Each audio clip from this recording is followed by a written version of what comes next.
You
wouldn't build a house without a foundation, so why try to build a business without one? Grow your contracting business and grow your mind with Growth Mindset Monday. All right. What's up, fam? We're figuring out this whole how to put me on the stage and make me look big, because right now I'm just sitting in the corner. There we go. One of these days we'll figure out technology, right? Until it passes us by again. Welcome to another episode of Mindset Monday, brought to you in partnership with the American Contractor Network and Contractor Plus. We're excited that you're here today. Some of you guys for the first time, some of you guys are repeats, and we love having you here. As always, I'm your host, Garrett Bake. Now, if you're here with us live, you know the drill. Drop your name, your business name, and where you're from so we can give you a shout out. Matt decided he wanted to be first on today. So we got Matt with Beckel Electric. Welcome to the show. We got Robert with Ram Roofing out of Western Pennsylvania. Welcome. We got Rob. Thanks for the email reminder. You're welcome. We've got Daniel. We'll call him Old Reliable Cap'n with Noble Custom Glass and Mirror out of Beaufort, Georgia. Welcome.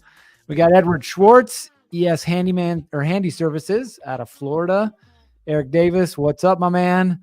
How are you? We got Kathy Zimmerman. Good to see you. It's been a minute. Kathy, owner of Handy Patch of Dallas, Texas. Too bad you're not here. I got some holes I got to patch in my walls here in my office. We're doing some remodel work. And then we got Jack, Chris, the Electric Life. Good old Phoenix AZ representing. It's about damn time we got some people in Phoenix. Let's go. Then we got Nate. We'll call him Nate Dog, Nathan, with Trusted Home Group out of Newport Richey, Florida. Welcome to the show. Oh, hold on. Ricky, sliding in here sideways. Man, I love this. Ricky with Kingdom Carpentry out of St. Pete's. Welcome. And then we got Rob with Ravenscroft Construction. May not be pronouncing that right, but welcome, Rob. NSP Construction, Inwood, West Virginia. And there is Kathy up. Phoenix. Good old Phoenix. All right. So welcome all to the show. Appreciate you guys being here. Now, listen, it's kind of crazy, right? It's like every time Monday rolls around, what do you do? As soon as the alarm goes off or the kids jump on your bed or your wife like nudges you, right? It's like, oh, it's Monday morning. I got to get up. I get it. Trust me. Especially after the weekend that I had. My daughter, my only daughter, got married this weekend. And let me tell you, it went exactly how it was supposed to go. Oh, no, wait, that's a lie. It did not go at all the way it was supposed to go. But that being said, hey, that's part of life, right? So we got to roll with it. We've got a couple more folks saying hi. Kyle Lane Interiors out of Charlotte, North Carolina. My brother lives in Raleigh, so love North Carolina. And then another gentleman, I cannot pronounce your name, nor will I attempt, but hello to you as well, my friend.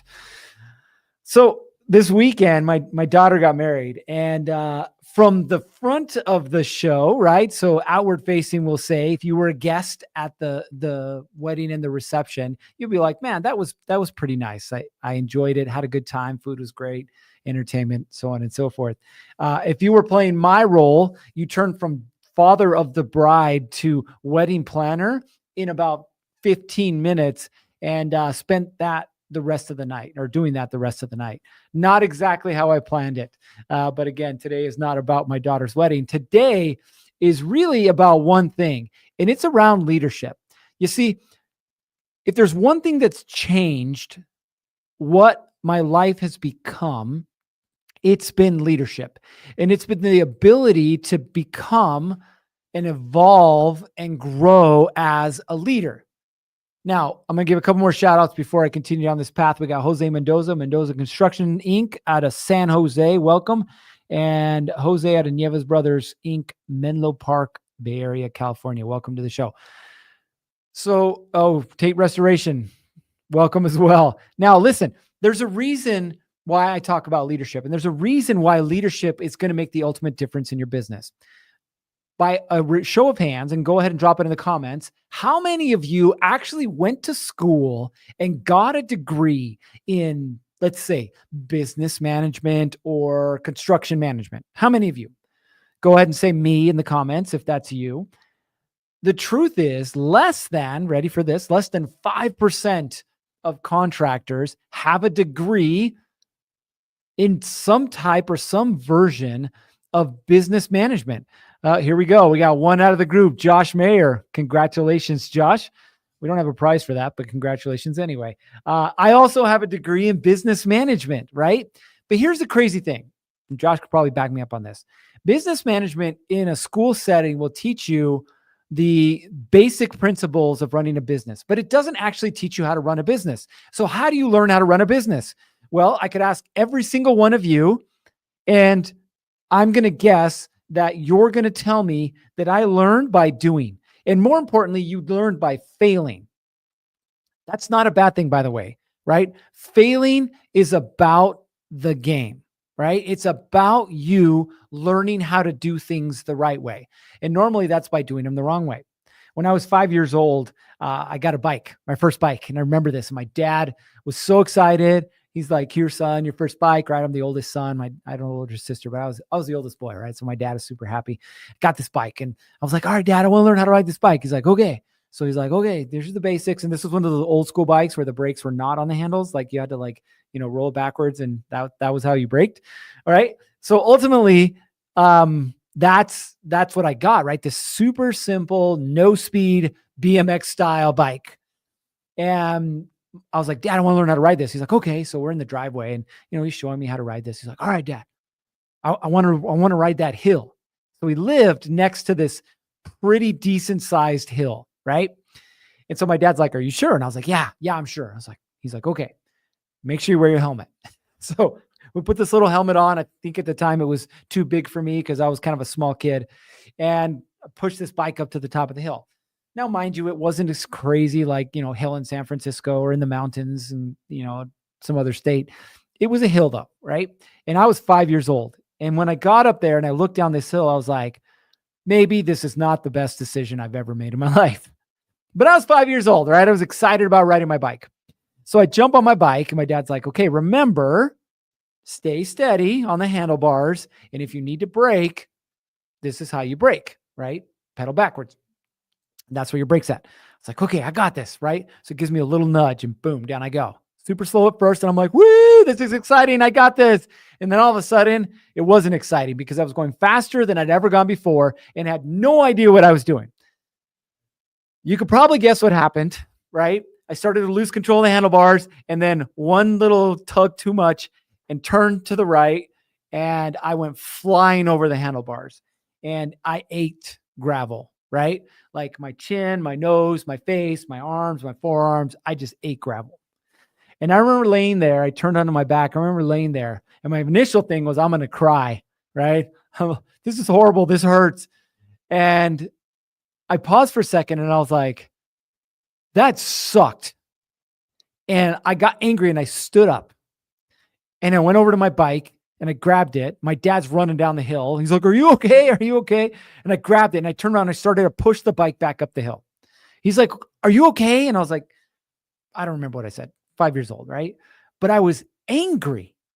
I was angry because I failed. I was angry because I fell, right? So I'm trying to push my bike up the hill. Now, my dad was smart at that point. He's like, "Hold on, cowboy. How about we just do half the hill instead of the whole hill?" And I was like, fine, whatever. Right. So he's like, what happened? And I told him, and he's like, okay, so you need to remember that your handlebars are going to go where your eyes go. So if you look left, your handlebars are going to go left. You look right, your handlebars are going to go right.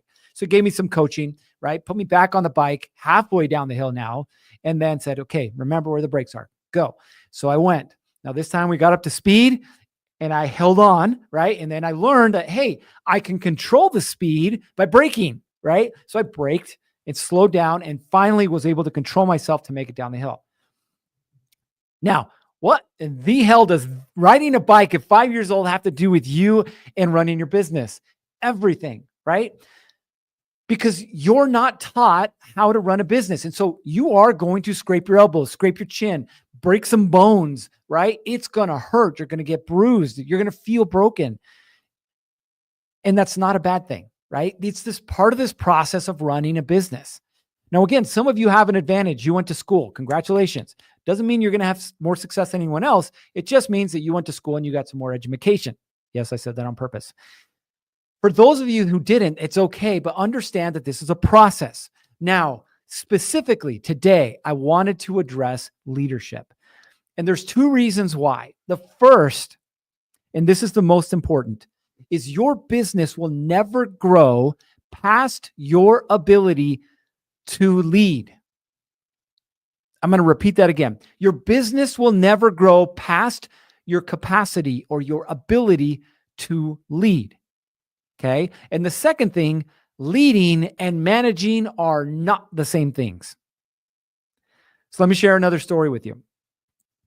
I work with a few different contractors across the US. One of them happens to be a plumbing company in California. Now, last year they did about 16 million a year, right? I think they're on pace for like 17 this year. So 16 million. And on the surface, you're like, man, these guys are super successful. Like, I want to be like them, right? That's what everybody says, right?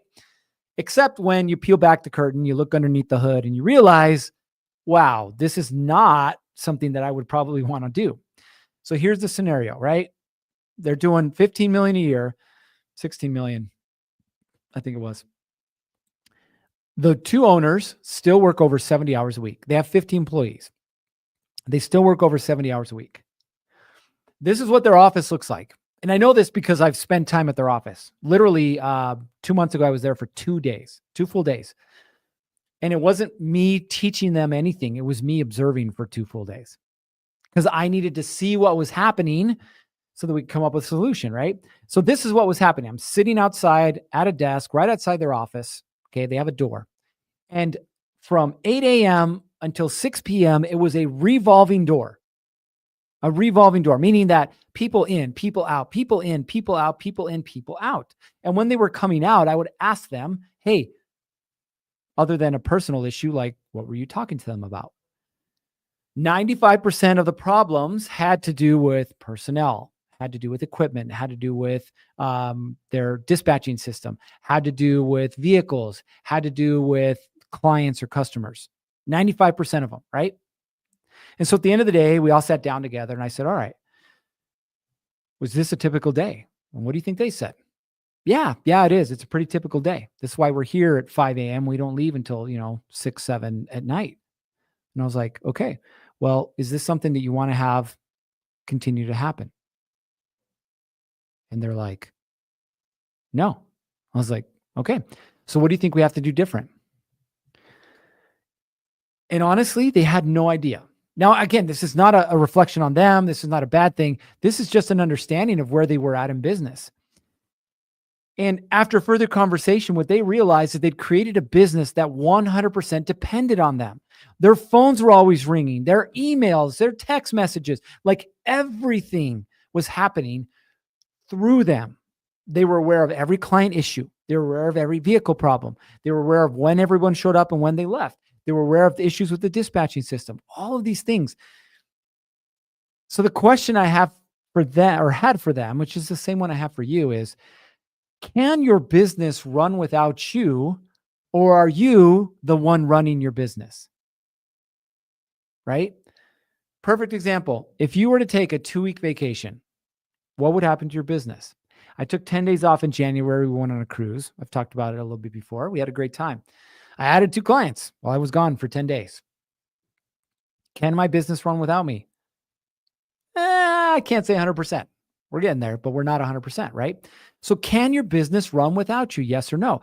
Why does this have everything to do with leadership?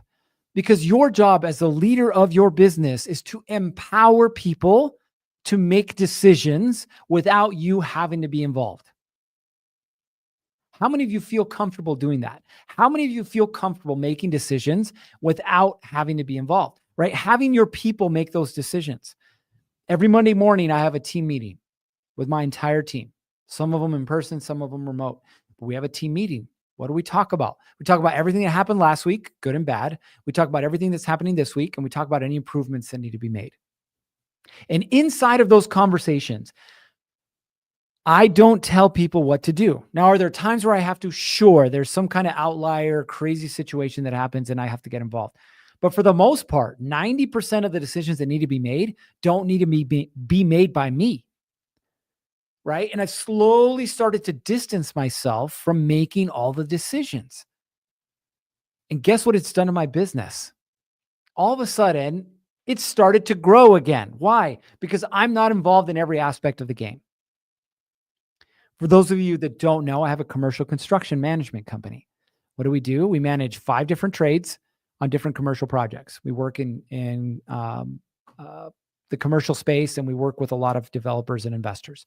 Why do we do that? Because the opportunity presented itself, right? Now, when I started the business, I said, I don't need this money, so I'm going to set this up exactly how it needs to be set up, which means I'm not going to be involved in anything other than high-level strategy meetings. So once a week on Monday, once a week on Friday, we talk about the business. Guess what happens every day in between? The business runs, right? I have people, and I have the second piece of this equation, which is processes in place. Now, question for all of you, how many of you are still involved in every aspect of the business? This is a trick question because some of you have a team already, but if you're still involved in it, you're still involved in it, okay? Marketing, the sales, operations, which is doing the work, finances, billing, invoicing, AR, AP, hiring, training, firing. How many of you guys are still involved in some aspect of the business? Again, not a bad thing. It's just the reality of the situation. So how is it that we become a better leader? This is going to be a tricky one for you, okay? Number one, the first and most important thing, your culture will attract or repel people. It's like a magnet. I teach this to contractors literally like once a month when I do training classes.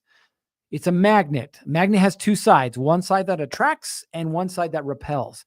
And so if you aren't creating a culture that attracts the right people, then it's going to do the opposite. It's going to get rid of the good people, which some of you are like, I can't seem to hire good people. Well, congratulations. That's not their fault or their problem. That's yours. Okay. So number 1 is a culture. Number 2, as part of this culture, when you're training people, what do you have to do? You have to create an environment that encourages the one thing that we're all afraid of: failure. Think about it. In your either short or long time as a business owner, how many times have you failed? Probably a lot. I know I have. Literally last week, I fired 2 people, 2 very important people on my team. One of them happened to be my office manager. I failed. It wasn't their fault they failed. It was my fault because I'm the leader. I'm the owner, right? But they also failed in their roles and responsibilities. So you have to be comfortable letting people fail so that they can learn from those failures and have the opportunity to get better. Now, some of you guys are like, well, they're going to tank my business. No, I'm not saying like let them drive the truck off a cliff. That's not what this is about. This is about giving them clear roles and responsibilities, giving them the opportunity to find solutions where solutions might not always be the best one. But it's something that you can talk to them about and they have the opportunity to correct or fix or do better next time, right? So you have to give people an opportunity to fail. You hire somebody to be a foreman, yes, give them the roles and responsibilities, but ultimately give them the opportunity to fail. And then also give them the opportunity to correct it. Your best leaders will come from inside. They will come from experience. They will come from the opportunities that you give them. And I guarantee you the loyalty that you want out of your people will come because you're empowering them to make decisions. You're giving them grace on those decisions, and you're ultimately challenging them to be better employees. And it doesn't matter the business that you have, painter, plumber, electrician, roofer, landscaper, framer, whatever it is that you do. Congratulations. You're a business owner. And as such, you have to learn to become a better leader. The second part of this, okay? I want to kind of wrap this up because truth is, you need to go to work, right? But if you're constantly telling people what to do, you don't have the right people. Maybe not something you want to hear. And it's not something a lot of people want to hear. But the right people take initiative. The right people make mistakes because they're trying, okay? The right people don't make mistakes because they're avoiding, right? Or covering up or whatever the thing is. So be willing to have a conversation with your people and be willing to tell them what they're doing right and what they're doing wrong. Be willing to make them part of the solution to the problem. If you're a framer and they didn't frame something right, cool. Talk to them about it. Have them diagnose the problem or the issue. Have them tell you the solution. I guarantee you next time, if they're the right people, it won't happen again. But it'll only not happen again because of your leadership. And you have to be willing to give them the opportunity. Now, little trick that I learned from a friend of mine is the 1-3-1 rule, okay? You have to be able to identify the one singular problem, right? Cool, the job didn't get done on time, but why? What's the real problem? What's the real issue? Get your people used to identifying the big problem. The second part, the 3, have them start thinking, not just being an employee and swinging a hammer, right? Or wiring wires or plumbing, whatever. Have them start thinking of solutions. Okay, I know what the problem is now. What are 3 possible solutions to this problem? And then out of those 3 possible solutions comes the 1. What is the best solution for this problem? How different would your business run if all of your employees, at least your management team, your leaders, were able to 1, diagnose what the problem was, 2, come up with 3 possible solutions, and then 3, say, this is the best solution and move forward with that solution? How much more efficient would your business be? How much more profitable would your business be? How much more proactive would your people be? Listen, running a contracting business isn't easy. We all know this, but it is possible and you can do it. You just have to learn to become a better leader. All right. So do we have, and if I don't pronounce this right, forgive me, Golikova Tamara Alexievna.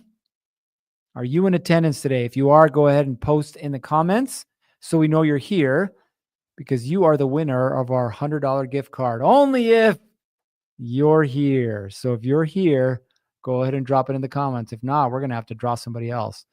Now, I know there's a little bit of delay, so we'll give you about a minute before we draw somebody else. Now, remember, if you guys have issues that you need help with, you can always reach out to me. But you can also leverage the platform that you should be using right now, which is Contractor Plus. We refer all of our clients over to Justin and the Contractor Plus team for a very particular reason. What he's built makes running a contracting business easier. Listen, I get it. Nobody loves technology. Nobody loves automation. Nobody anything, but you have to get used to doing this. And a structure and a platform like Contractor Plus allows you to do that. All right, we are going to draw someone else. Our first winner was not present, so we are going to draw someone else. I would have a drum roll, but I don't have one. Drum roll, please.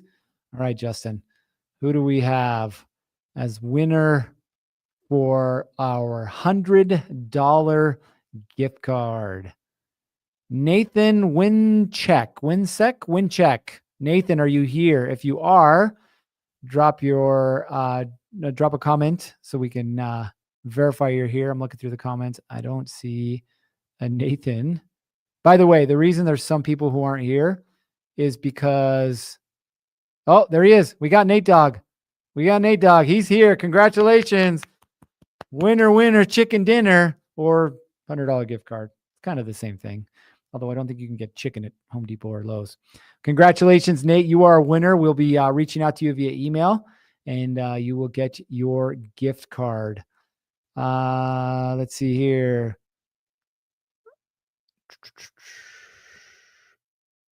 So, Nate, stick around for a minute.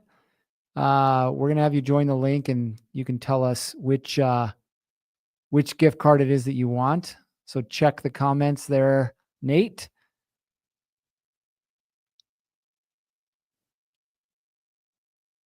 For the rest of you, appreciate you showing up. And don't worry, we're going to do this again next week. I'll let you know a little secret. We're probably going to have multiple winners next week. So you'll definitely want to RSVP and show up for the show again. All right, there's Nathan. Let's bring him up here. Nathan, what's going on, my man? We don't necessarily need to see you, but we would like to hear you. Nathan, are you there? Might have to turn on your audio there. All right.